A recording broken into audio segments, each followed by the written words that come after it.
Hey, everybody, Chris. Only a sociopath, I think, could be funny after that. But I'm going to do my best. So, YouTube, thank you for being there. And, Chris, we're going to get right into it. Okay. You ready to go in with me? I'm ready to go. Okay. We going in? Going in.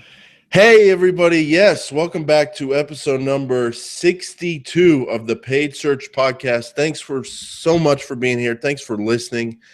This episode, Chris, man in the tightest yoga pants, is all about the listeners, Chris. I'm not going to ask you about July 4th. I'm not going to ask you about fireworks. I'm not going to ask you about hair gel. I'm not going to ask you about finally tailored custom shirts. Yeah, I'm going to ask you about our listeners' questions. Chris, why don't you tell everybody what the heck we're doing here today? Yeah, as we teased last week, what we're doing this week is answering questions from the people that we love the most, our listeners. We get questions from our form on our website. We get questions on YouTube and Twitter. So we've tried to pile as many of those questions as we can into one big list, and we're going to answer those. So we have about 11 questions to get through. We'll get through what we can. And some of these I've answered over email. I'm a bit heavy on the email answering. I just love our listeners, so I'll answer sometimes. So I'm going to answer these again for all you guys to enjoy the answer on air here. But what better to do than let's just get started. Jason, we don't have to talk about how nice you look today. Our YouTube watchers can appreciate that. Our over 100 subscribers growing every week here, Chris. So the first question here from Bavesh. Number one, is Chris your dad? Wait a second. Is it better to set up campaigns with keyword-specific domains or just use your company's domain? So, Chris, this can apply to whether you are doing a landing page or not. That's not really the question. It's more about, like, regardless of what you're doing, does the domain matter for AdWords performance, for quality score? And I think his example, people were pitching him on, you have to have the keyword in the domain. What are your thoughts on that? Okay. Well, sometimes it's very easy for agencies and managers to, as we like to say here in Texas, the deep southeast Texas. I've heard this said many times. Now you're sorting the pepper with the fly poop. Okay. So what that means is you're getting too detailed. You're trying to pick out something that's so small, so minuscule that in the end, is it really worth the trouble? Just go ahead and eat the fly poop with the pepper. It doesn't really matter at this point, because here's my thoughts. Swap the tables. Who are you bringing to the site? You're bringing to the site people that want to hire you or purchase your product. How much more difficult are you making it if you have 15 different domains and you're sitting there? It's going to be confusing. They're going to wonder, is this the same site? Is this a different site? Yesterday I was here, I Googled it again. Now I see this site. This is a completely different domain. It's going to be complicated for those people. So my thoughts are, keep it easy for the end user. Just use your domain. If there is some kind of benefit, it can't be so precise that it's going to make a massive difference in your quality scores. That's my thought. Chris, I'm on the same page. Like if Bavesh called me and I want to reach these nice big fingers into his wallet and just take out as much money as possible, there you go. I would just make stuff up like this and say, well, we got to have a keyword in the domain because so now we got to have 50 landing pages. Each landing pages, we're going to host that for X amount of dollars a month. I've never run into this, and don't worry about it. Focus on your AdWords campaign, Bavesh. Focus on the keyword search terms, bids. Don't worry about the domain. Don't have something stupid like if you're advertising for a moving company, don't say CJ's Plumbing or whatever. Yeah. But if whatever the name of your business is, it should be fine. So number two here, Chris. Off to a good start already. That's just solid stuff. That's so honest. You like it? Yeah. And guys, real. We got a lot of questions here. We banked them. So this next one, Chris, is A little passive aggressive. CJ asked us, what are the best resources for learning about AdWords, both books and websites? Oh, I don't know. No, maybe he the said, free podcast that we come out with every week, CJ. I took off do the not. rest. Is this not enough for you, CJ? I took off the rest of the question. He said, obviously, other than your podcast. Oh, you did. What he's wanting to know, CJ, I'll try and represent you here because I actually read the emails, Jason. Oh, I read and them. And what he said was, what resources would you say is kind of your unofficial guide that you guys get information from? He wants to know, where do you get your information from? And Jason, you and I have mentioned it before. I like the book that we both have read, and I've read multiple times. I even do my training out of it. I use it as kind of a textbook. Is Advanced Google AdWords by Brad Geddes. Yep. Great book.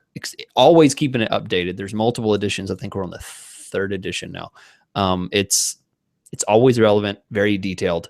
I've honestly read it cover to cover twice, I think, because I had to for training. So that would be my number one thing. The rest is honestly just kind of, Twitter and different sources. I don't really have a solid place I go to. I just click on anything about, it looks interesting that I might come across for as far as news and updates. Right.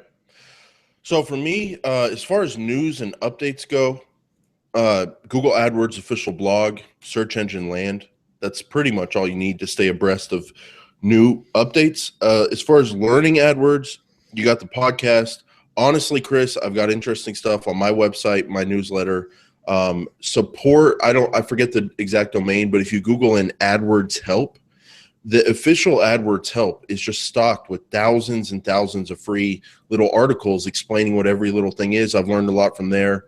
The 1-800 number that you call in your AdWords account, I've learned a ton from those people, just peppering them with questions.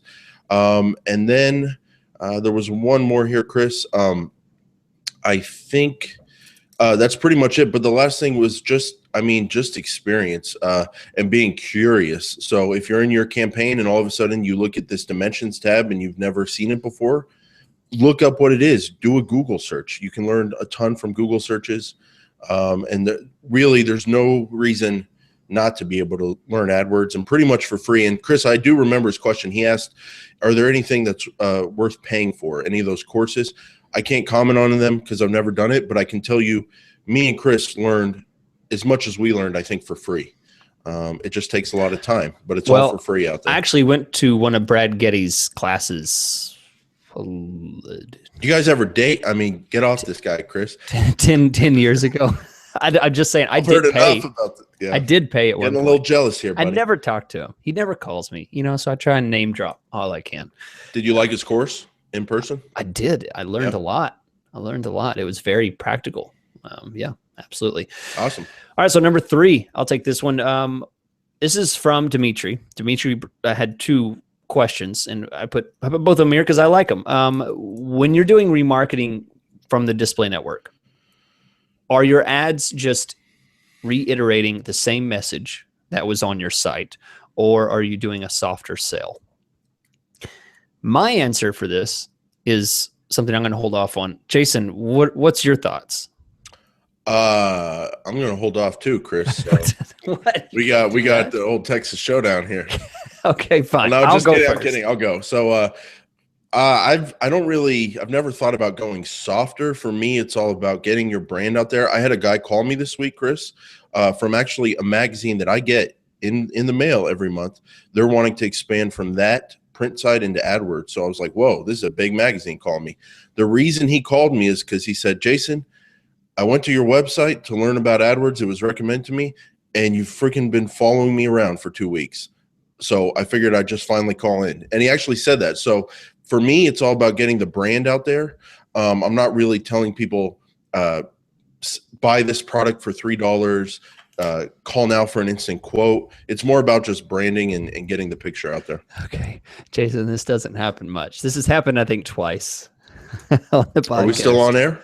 Yeah, we're still on air. Should I be in character? No, is that Maggie? Because I think the same guy called me a couple weeks ago.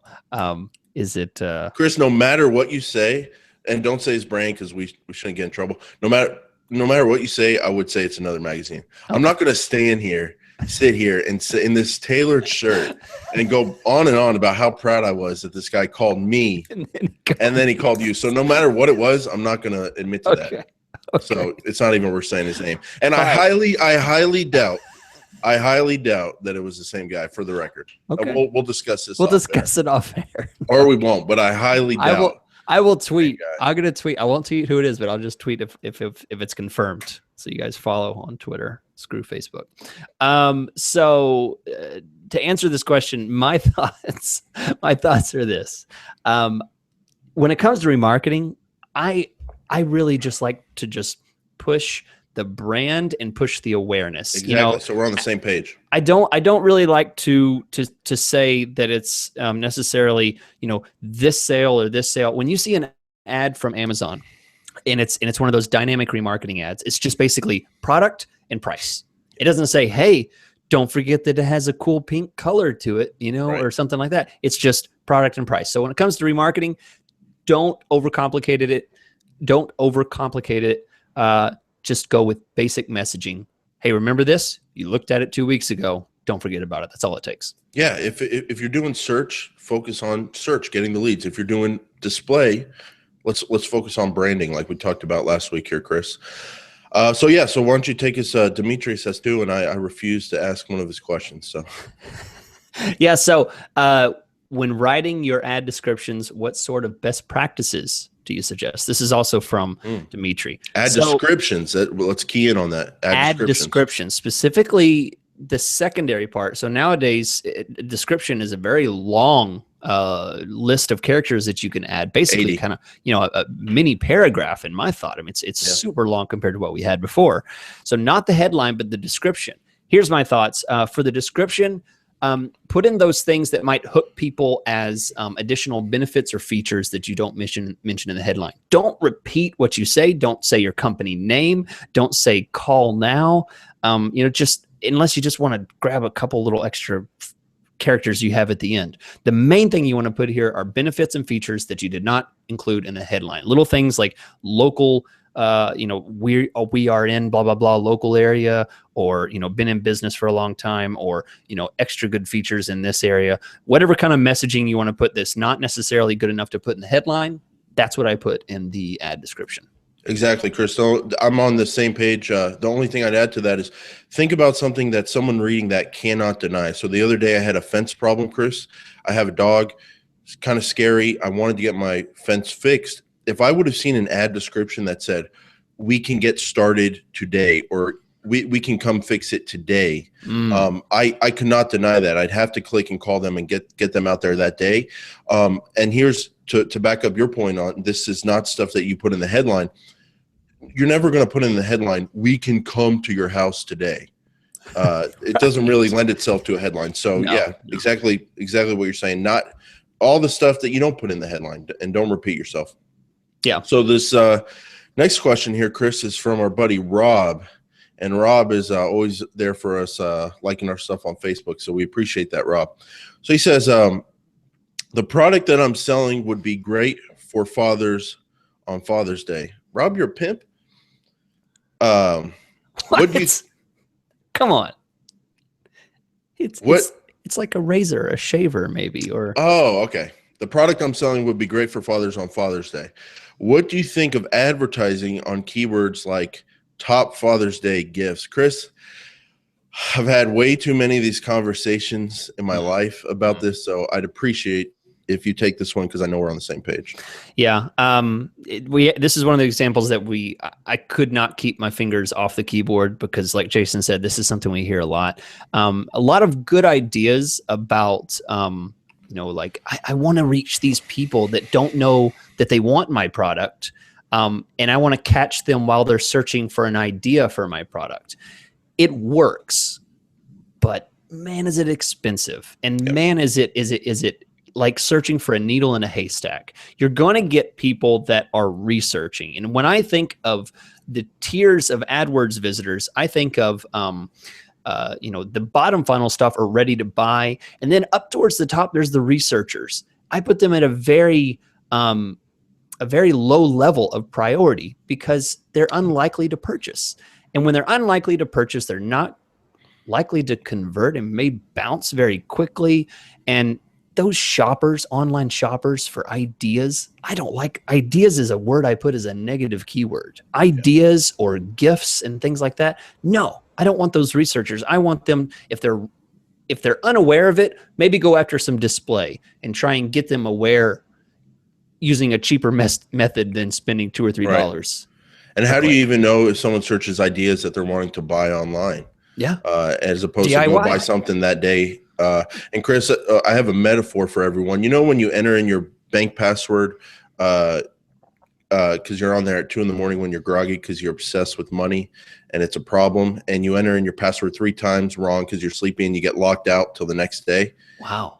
Any search, anytime someone uses the word idea in their search, it's like their wallet's being locked out. Like they're not taking out that credit card when they type in the word idea. So let's kind of be positive in the same sense, Chris. So if Rob says, all right, guys, you're Debbie Downers on Father's Day gifts, what should I advertise on? And it's pretty much your product, the way people would search for what you're selling. Here's my idea. I have a client that sells headphones for kids. And guess what? I don't advertise for the keyword kids headphones. You know what? Because it's too expensive. There's too many people out there that are searching and advertising for kids headphones. You know what I do advertise for?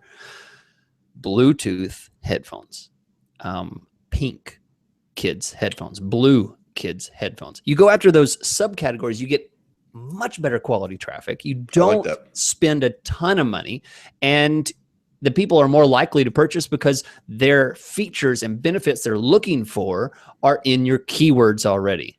If I were to put, kids headphones in there, blow through his money like that and be over. Right. I love it. So Chris, our next question here is from Itai. He wants to know, how do people listen to our earlier podcasts? We're on 62. So we have 61 in the bank, and we're just going to keep going and going. We post all of our previous episodes on our website. You can't get more than the last recent 30 on iTunes. But if you go to paidsearchpodcast.com, right there on the homepage, we have a player. You just scroll through it and it goes all the way back to day one. So that's that. So Chris, why don't you take this next one about, not my favorite, to be honest. I had a mover this week ask me if we should run a Google Grants campaign with the max $2 cost per click. And I was like, it's just not going to happen. Okay, that's a strange. So yeah, why don't you take this one? It's a strange question. So this is something I had to push Jason on because he hadn't done a whole lot of it. But I know that there are a lot of you guys out there, nonprofit people that have Google Grants, and you're listening to this podcast, and 80% of what we say doesn't apply to you because you can only bid $2. But you have $10,000 to spend a month. So you're trying to ramp all this spend up. Go back, and we have a dedicated episode for managing a Google Grants campaign. Goes over lots of tips. I've done plenty of them. I've even reached a campaign that got to the premium tier level where you're able to spend $30K a month. So I've been successful with that. It's worked well. And definitely listen to that if you're interested in Google Grants. Right. Next one here, Chris, is I would love to hear an episode of your views on Facebook ads versus Google AdWords from Brian. Brian asked that question. I've always thought about, that could be a great debate. But the problem with that is which one of us wants to get that assassin's bullet when we're getting our mail and take Facebook's side of things. Well, I don't want to be the guy bashing Google on the Google AdWords. There's a guy in New York that I might make angry by voicing my opinion on this. But here's he said honest, so I'm going to be honest. We had a great guest on the show. We may invite him back at some point. David Shapiro. Yes, thank you. He may. He just needs to keep sending those $20 bills to me. But the honest thoughts that I have about Facebook versus Google is this. And this is just this is somebody who does not advertise on Facebook, only Google. So here's what I think. When I want a pair of shoes, when I want to go purchase a shirt, when I want to go get new gutters on my house, I don't pull up Facebook. I see some moms that do that, might say, I need recommendations for new gutters. Anybody have good gutter companies? The problem is that's not necessarily how the ads work in Facebook. They don't, you're not able to pick up on the fact that someone's searching for that or posting about that. You're able to center in on other things. So my thoughts are this: Facebook might work for one audience and one type of marketing, but when it comes to hard sell, in the moment type of sales, I really like Google for that purpose. That's my honest thoughts about it. Yeah, I appreciate those thoughts, Chris. I'm a little bit more open to it just in general, because we had David on here. He's telling us he's getting form fills and leads, going over a type of Facebook ad I didn't even know existed before we did that podcast, the form ads, lead form ads. So it's like, obviously it's a different kind of marketing. Traditionally it was more about branding. It's hard to argue with the demographic stuff they have on there, Chris, if you're going after certain audiences. The main word that comes to my mind is just different. It's different. There's a lot of people spending money on Facebook, so it's working for someone. That's my approach. But you know me, Chris, you and I, we're always on Google AdWords. So we focus on AdWords, but my main message is that it's just different. So that lends the question: should you be hiring the same person to do Facebook and Google ads? Maybe not. But we like to laser in on Google here. So next one here from Rob, Chris. Maybe Rob again. Explain how Google determines how much it will cost for a keyword when there's no one else bidding on that term. So Chris, we've talked about it before. We've learned it from you, the penny saver program.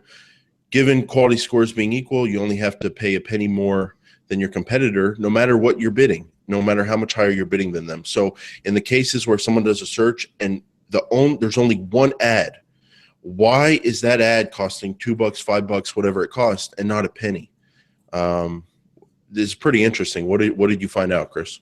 Well, Jason, you sent me a link before we started the show. I read it.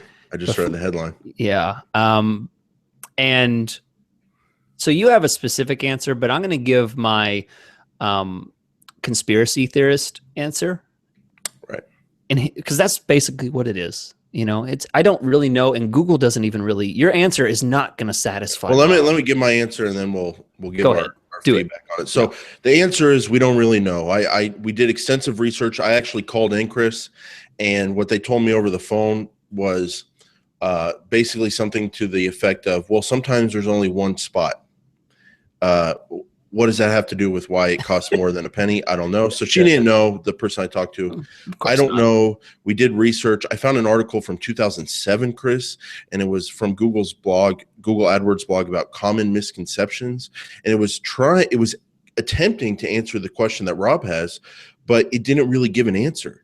It had a paragraph on how you can get your bids lower through quality score. It had a paragraph on how sometimes just because you don't see anyone else's ad there, it doesn't mean you don't have competitors, because they could be targeting different areas or could be running at different times of the day. Again, that doesn't answer why when the ad shows up with no one else there, it's more than a penny. So we couldn't find an answer, and I don't think the answer is out there. So Chris, my take on that is that who knows? Obviously it's not costing a penny. It costs something, and Google's in control of their own program, so that means there's some answer to it, but it's not going to cost a penny. What's your feedback on that? Yeah, my thoughts are that there is a certain standard for different categories and different industries and different types of keywords, and all plays into quality score. I mean, you can have a quality score, but you're not really going up against anyone else with that quality score. You're just kind of going against just Google's standard. So imagine there were no other advertisers on a lawyer keyword. There's no way that lawyer is going to spend 25 cents for that. I mean, because lawyer standards are high. Even if there's no other competitors, they're going to end up paying 30, 40 bucks for it. I mean, because that's just the standard. So I think that there are certain categories and certain levels and certain things. And, I think that that's part of the black box. And there's certain things that, are just going to cost a certain amount because they cost that amount. And there's a certain amount of demand for those keywords, whether there's advertisers or not. Yeah, and I'm not a hater. I mean, Google has the right to be in business and make money. So I'm not upset by it. Neither am I. I mean, it is what it is, and if you're willing to pay that price, then you pay it. Yeah, just like people who sell billboards, and we know there's a lot of them with empty billboards right now. You can't walk up to them and say, "Hey, this billboard's empty. Your minimum fee is $3,000 a month, but I'm going to offer you $1.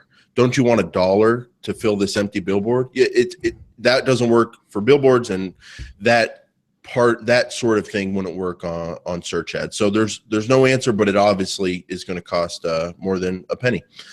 So Chris, why don't you take this next one here? Yeah. So the next couple, we're going to get a little more personal about, we often get questions a lot about, how do I start a business, or, tell me about your own AdWords business and stuff. And we shy away from those because we are trying to earn a living on our own. And we're all about helping you guys understand AdWords, but we do try and give information about our business and how we do things. So these next two kind of push towards that area because we do want to answer those where we can, where we are comfortable doing. So Paulo asks, what is the best tool you guys use for your AdWords reports in an efficient but fast manner? I've tried many tools, but they are time consuming and expensive. Okay, so first I'll say I totally feel you on the expensive part. I feel like the pricing for stuff like this seems a lot higher than I would expect. Time consuming, not so much once you get the feel of things, but expensive, yes. For a small freelancer, that might have 40, 50 clients, I mean, you'll end up spending quite a few $100s per month for reporting. Jason, I know you have a reporting system that you've used for a while. I've tried out different ones. I'll briefly mention, basically how it works is you set up a template and you're able to work off of that template. So you don't have to do every single client separately. That helps with the time consuming feature. So you can create reports on the fly. If you need a certain report for this or that, it can be done very quickly.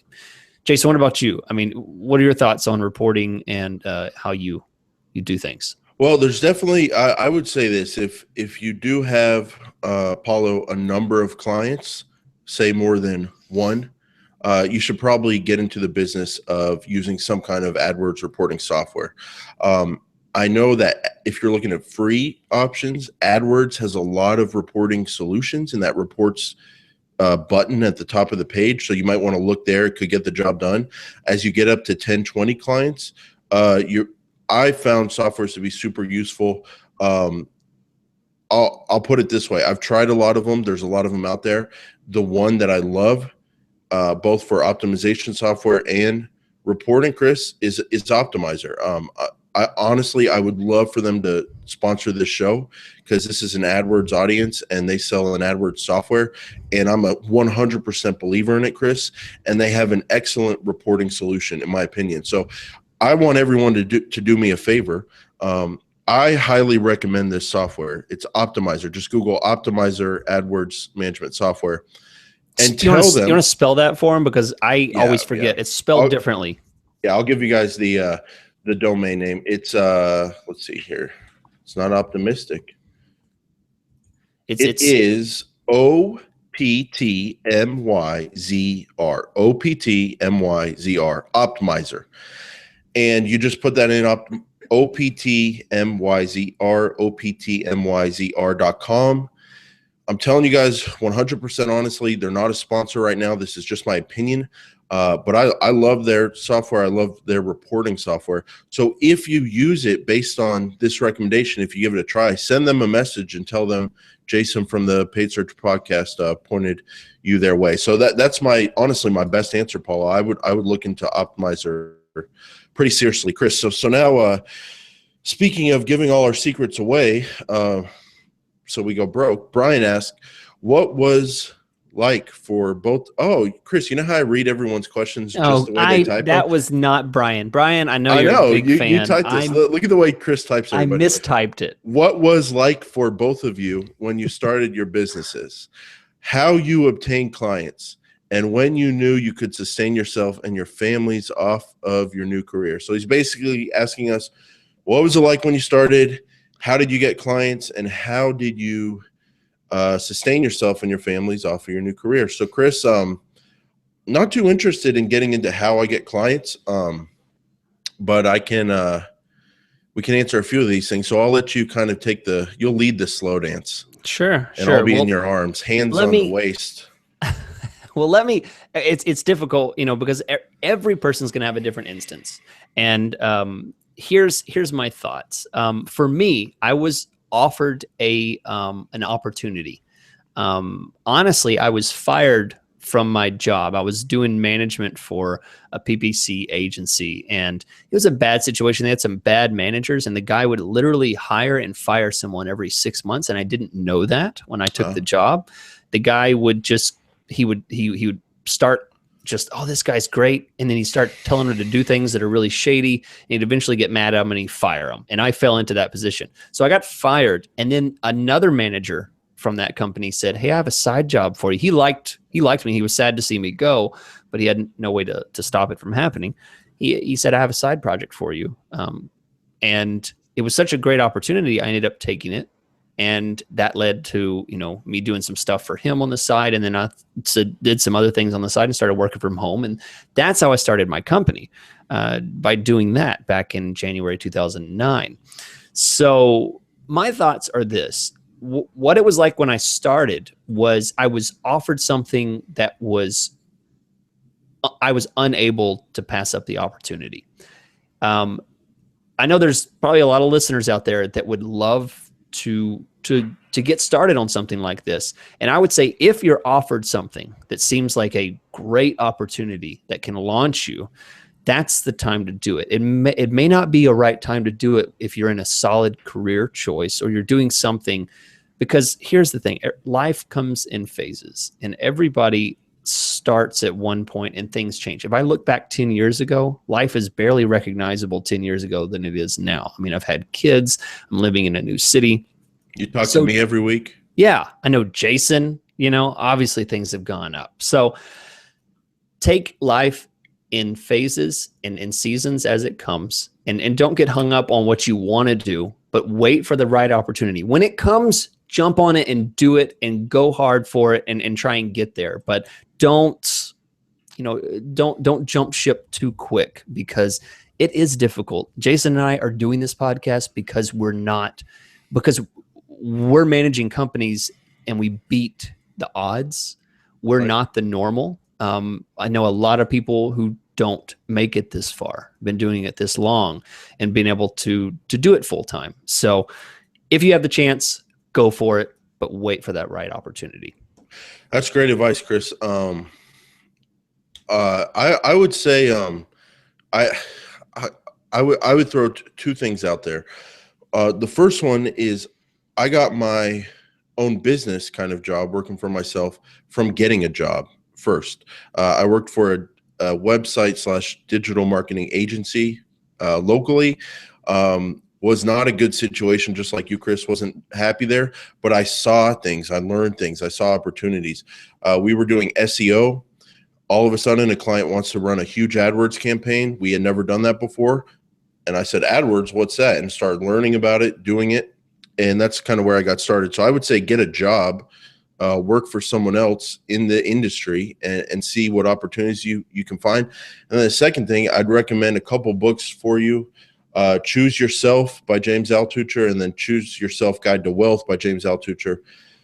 those things, if you read them and you get a job working for someone else, you can kind of find your own path, and those books helped me a lot. So best of luck to you, Brian.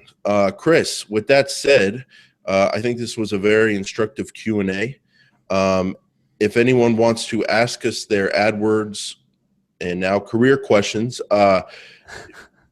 Facebook, Twitter, and our website, that's where we collect all these questions. And you can find everything at paidsearchpodcast.com. On the contact page, you can ask us questions, and it links to all our social media. We appreciate the questions. Yeah, good stuff. Well, keep them coming in. We plan to do these questions on the regular, maybe once every 2 months, once every month if we get a lot. But thanks, guys. We appreciate you guys listening. Jason, I believe you got a couple housekeeping items, right? You always say we just went through them, but no, you don't. Yeah, I got them off. I mean, we can do housekeeping. Chris, I would just tell everyone, go check out our YouTube channel. We put extra content on there. It is free, and that channel is growing pretty quickly, Chris. And then the last thing, guys, like Chris said, we give everything away so we can go broke. But you know what? We're going to be popular when we're broke, Chris. We just want more listeners. So we thank you guys for ruining us. And all we ask in return is that you just share this show with friends and colleagues. And that's how we've gotten to do this for a year here, Chris. I think is just word of mouth, and it really does matter. Yeah. All right. Well, that's it. Thanks, guys, for listening. We'll be back next week. See ya.